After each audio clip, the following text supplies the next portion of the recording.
Hello दोस्तों, स्वागत है हमारे चैनल पर। आज हम एक्सप्लेन करने वाले हैं धनुष स्टारर फिल्म रायन, जो कि हाल ही में रिलीज हुआ है और सिनेमा घरों में काफी धमाल मचा रहा है। फिल्म की शुरुआत होती है तमिलनाडु के एक गांव से।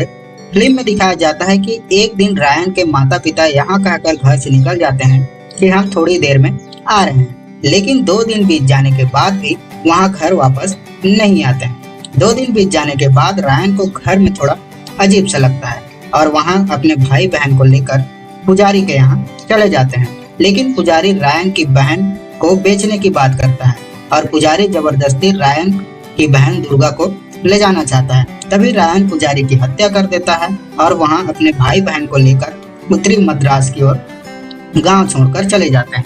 उत्तरी मद्रास में थोड़ी दिन बिताने के बाद उन्हें एक शेखर नाम का आदमी मिलता है।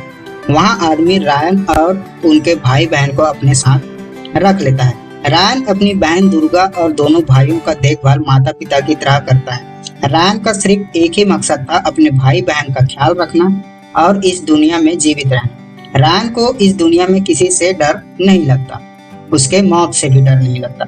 इसके बाद फिल्म में अगली सीन दिखाया जाता है, रायन के सभी भाई बहन बड़े हो गए हैं। जिसके बाद हम देखते हैं रायन जिस जगह में रहता है वहीं पर एक छोटा सा रेस्टोरेंट भी है। रायन अपने परिवार के लिए कुछ भी कर सकता है और वहाँ अपनी छोटी बहन से सबसे ज्यादा प्यार करता है। रायन से छोटा वाला भाई का नाम मुत्थु होता है। मुत्थु अपने इलाके का बहुत बड़ा शराबी है और गुस्सैल भी है।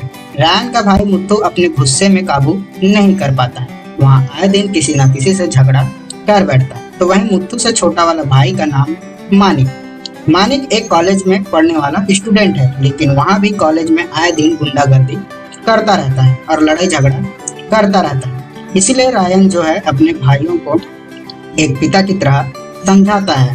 रायन जो है एक सीधा स्वभाव का है, लेकिन उसका भी गुस्सा बहुत ज्यादा खराब है। रायन से उसके दोनों भाई बहुत ज्यादा डरते हैं। जिसके बाद फिल्म में हमें 2 गैंग के बारे में बताया जाता है, जिसमें एक गैंग होती है दुरई की। इस इलाके की जितनी भी दुकानें हैं वहाँ सारी दुकानें दुरई की है, लेकिन एक दुकान जो है वो दुरई की नहीं है और वहाँ दुकान है रायन।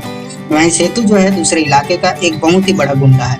इन दोनों की अक्सर पड़ती नहीं है, लेकिन इनके बीच में कोई गैंगवार नहीं होता है, जिस वजह से इलाके में रहने वाले लोगों को भी कुछ नहीं होता है। इसलिए पुलिस वालों का यहाँ कुछ काम नहीं है। शेखर अन्ना को रायन पिता की तरह मानता है। शेखर अन्ना को रायन के बारे में सब कुछ पता है। वहाँ बचपन से किस तरह से यहाँ पर बड़ा हुआ है उन्हें सब मालूम है। इस इलाके में रायन से कोई भी पंगा नहीं लेता है। हालांकि वहाँ यहाँ पर रहकर कोई गुंडागर्दी भी नहीं करता है, लेकिन फिर भी रायन से सभी लोग डरते हैं। तभी फिल्म में दिखाया जाता है कि एक दिन दुरई के कुछ लोग जो हैं वहाँ एक बार में आते हैं, जहाँ पर शेखर अन्ना और मुत्थु बैठे हुए थे। यहाँ पर वो लोग रायन की दुकान को डील करने के बारे में बात करते थे। उन्हें बेच देना चाहिए, ऐसा करके उन्हें रायन को बोलते हैं। यहाँ सुनकर मुत्थु को गुस्सा आ जाता है और उसने सर पर एक बोतल फोड़ देता है, जिस वजह से मुत्थु को जेल हो जाती है। और पुलिस वाले जो है वो रायन को पुलिस स्टेशन बुलाते हैं और कहते हैं कि जिस इंसान के सर पर बोतल फोड़ी है उसने तुम्हारे भाई पर केस कर दिया है, इस वजह से तुम्हारा भाई लॉकअप के अंदर बंद है। पुलिस वाला रायन को कहता है तुम्हारे पास सिर्फ एक ही रास्ता है, अभी FIR दर्ज नहीं हुई है। अगर तुम उस इंसान को जाकर बात कर लो, अगर वहाँ FIR करने के लिए मना कर देता है तो हम तुम्हारे भाई को छोड़ देंगे। उसके बाद रायन जो है उसी आदमी से मिलने जाता है जो कि हॉस्पिटल में था। रायन उस आदमी से कहता है अगर तुमने FIR वापस नहीं लिया तो मैं तुम्हें जान से मार दूंगा और इसका इल्जाम मैं अपने ऊपर ले लूंगा। तो डिसाइड कर ले कि तुम्हें क्या करना है। यहाँ सारी बात सुनने के बाद वहाँ आदमी जो है पूरी तरह से डर जाता है और वहाँ FIR दर्ज करने के लिए पूरी तरह से मना कर देता है। इसके बाद रायन पुलिस स्टेशन वापस आता है तो रायन से पुलिस वाले कहता है कि तुमने ऐसा क्या किया कि उस आदमी ने FIR करने से मना कर दिया। तो रायन पुलिस वाले को कहता है कि मैं उसके सामने जाकर गिड़गिड़ाया।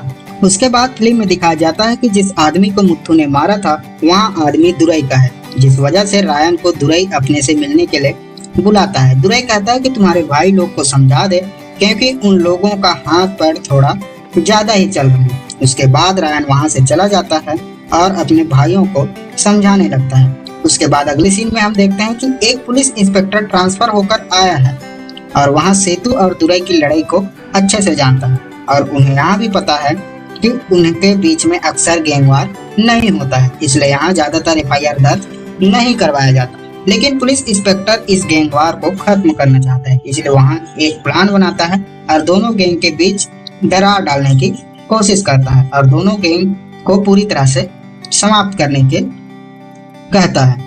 इसके बाद हम आगे देखते हैं कि मुथु एक लड़की से प्यार करता है और वह लड़की भी मुथु से प्यार करती है और लड़की शादी करना चाहती है, लेकिन मुथु का इस तरह से कोई इरादा नहीं है।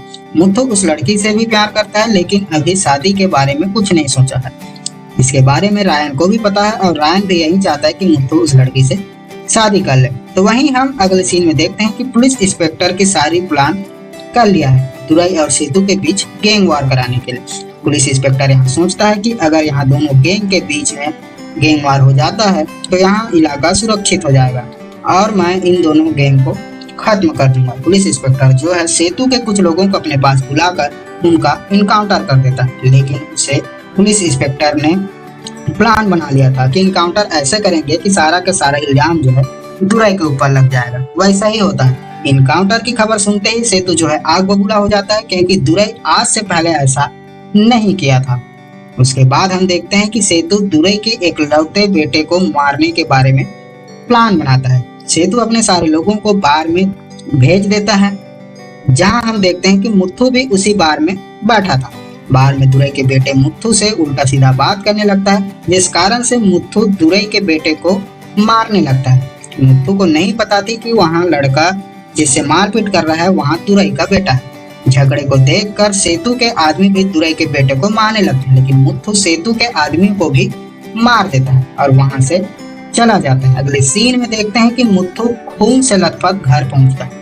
मुथु घर पहुंचा ही था तभी दुरई का कॉल रायन को आता है और उसे बताता है कि तुम्हारे भाई ने मेरे बेटे को मार दिया है। दुरई को कहता है कि तुम अपने भाई को मेरे हवाले कर दो, नहीं तो मैं तुम्हारे फैमिली को मार दूंगा। जिसे सुनकर रायन का गुस्सा बढ़ जाता है और रायन उसी रात दुरई के घर जाता है और दुरई के सभी लोग को मारने लगते हैं। साथ में रायन के दोनों भाई भी गए हुए।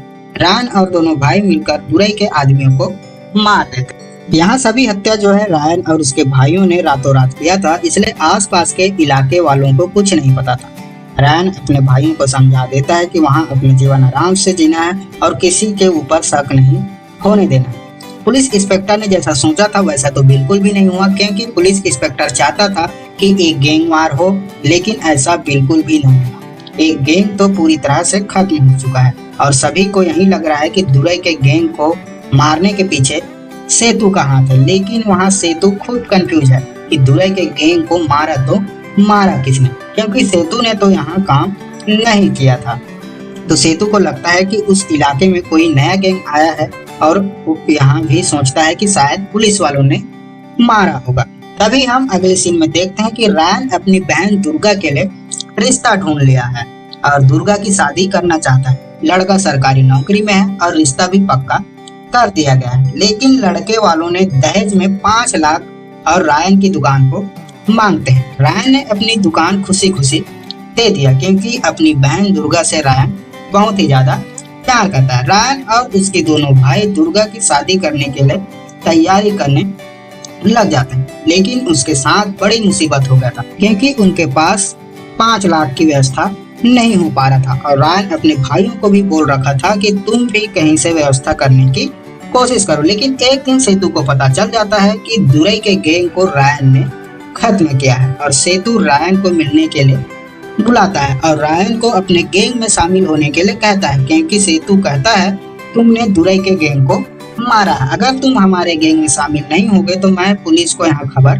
दे दूंगा। लेकिन रायन कहता है कि मैं दुरई के गैंग को नहीं मारा हूँ, लेकिन सेतु समझ गया था कि यहाँ काम करने वाला रायन, लेकिन रायन साफ मना कर देता है कि मैं आपके गैंग में शामिल नहीं होने वाला। इसके कारण सेतु बहुत ही ज्यादा नाराज हो जाता है और रायन को मारने का प्लान करता है। वहाँ कई बार अपने गैंग को भेजकर रायन को मारने की कोशिश करता है, लेकिन उन लोग रायन को नहीं मार पाते हैं और रायन उनके आदमियों को एक एक करके मार देता है। तभी एक दिन रायन सोचता है कि यहाँ जो अटैक मेरे ऊपर हो रहा है वही अटैक अगर मेरे परिवार के साथ हुआ तो मैं क्या करूंगा। तभी रायन सेतु को मारने का प्लान बनाता है और इसके बारे में शेखर अन्ना को भी बताता है। रायन दुर्गा के शादी के पहले ही सेतु को मारने का प्लान बनाता है और एक दिन रात में रायन सेतु के घर घुस जाता है, लेकिन वहां जाने के बाद हैरान हो जाता है क्योंकि सेतु रायन की बहन दुर्गा को पहले से ही किडनैप करके रखा हुआ है, जिसे देखकर रायन सेतु के आदमियों को मारने लगता है। लेकिन सेतु के आदमी बहुत ज्यादा होते हैं और वहां लोग दुर्गा को अपने साथ ले जा लेते हैं।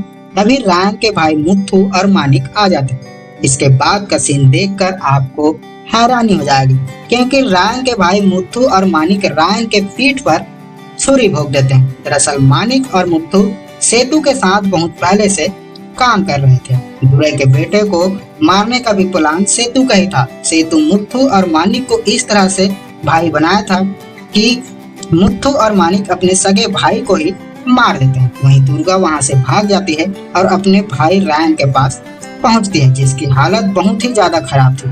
पूरे शरीर से खून निकल रहा था। दुर्गा उसे अस्पताल ले जा लेती है और उसका इलाज करवाती है। तभी शेखर अन्ना वहां आता है और उसका देखभाल करता है। दोस्तों, इस फिल्म की कहानी आपको कैसे लगी? अगर अच्छी लगी तो आप जरूर बताइए, कमेंट बॉक्स में कमेंट कीजिए और अगर आप चैनल में नए हो तो चैनल को सब्सक्राइब